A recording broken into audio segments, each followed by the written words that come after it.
Welcome in to Duval Daily presented by GenJag.com. I'm Jordan DeLugo. Thank you so much for tuning in. Right now, we're taking a look at the Jaguars' most recent roster cuts. The team trimmed from 85 to 79 players ahead of the 4 p.m. deadline on Tuesday for teams to cut their rosters down to 80 players. I'd like to remind you to please subscribe and hit that notification bell so you do not miss a show here. You can follow me at Jordan DeLugo on Twitter, Generation Jaguar, at Generation Jag. Let's take a look at these roster cuts. Offensive guard Bo Benchwazzle, who was signed on August 3rd, did not last very long in Jacksonville. He has been cut by the team as a player who served as some good depth, and he's kind of bounced around in his NFL career after having a tremendous college career for the Wisconsin Badgers. Hasn't quite worked out for him in the NFL. As a former undrafted free agent, he'll be looking for work, as will cornerback Shabari Davis, who is an undrafted free agent this year for the team. He's had some standout plays throughout camp, but overall didn't provide the consistency or ceiling that the Jaguars were looking for at the cornerback position. A very crowded room the Jaguars have at cornerback. Tight end Grayson Gunter, another rookie undrafted free agent, it was in another room that was quite full. He got beat out apparently by Garrett Prince here, who's another undrafted free agent at tight end.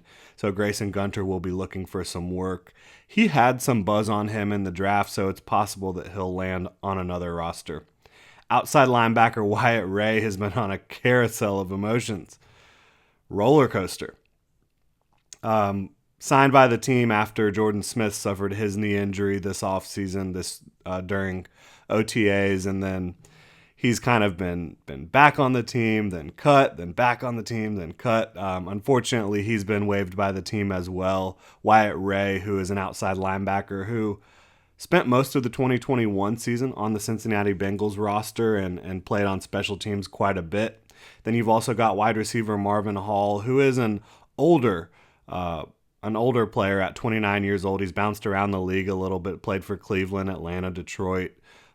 Really a diminutive receiver that his primary role was going to be on special teams if he was going to earn a role with the Jaguars. Did unfortunately have a fumble in the Jaguars' first preseason game, which you obviously cannot have for a player trying to squeeze out a roster spot here at the back end. So the Jaguars technically now have 80 players on their roster, but International Pathways player Ayo Oyelola does not count as a part of that 80-man roster. So in theory, the Jaguars could go sign someone or pick someone off waivers where they have priority for the first 3 weeks of the season. Perhaps a kicker to compete with Ryan Santoso, maybe a defensive lineman to take Malcolm Brown's spot that was vacated last week. We'll see how it all plays out for the Jaguars. Final roster cuts take place next week as teams around the league, including the Jaguars, will be required to trim their rosters from 80 down to 53 total players. After final cuts, teams will be permitted to sign 16 players to their practice squad. The one player we have not mentioned yet, I wanted to save it for last here. Wide receiver Lawan Winningham, an undrafted free agent out of Central Arkansas, 6'3", about 200 pounds. The Jaguars have waived him as well, and it comes as a surprise because he's been one of their standouts in practice at the wide receiver position. He's made just about every play that the Jaguars have asked him to make, working before and after practice on the jugs machine. This was a player that I believed, based on the usage of him in preseason, which was very little, I believed that the Jaguars might be trying to stash him on their practice squad and not give other teams tape of him in the NFL in the preseason. But it appears that the Jaguars do not value Lawan Winningham's skill set to the point where he hasn't even made the top 80 for the Jaguars, unfortunately for him. But the 6'3" receiver should have an opportunity to catch on elsewhere. Again, he caught pretty much everything thrown his way throughout the offseason program and into training camp and in the very limited reps he had throughout the preseason.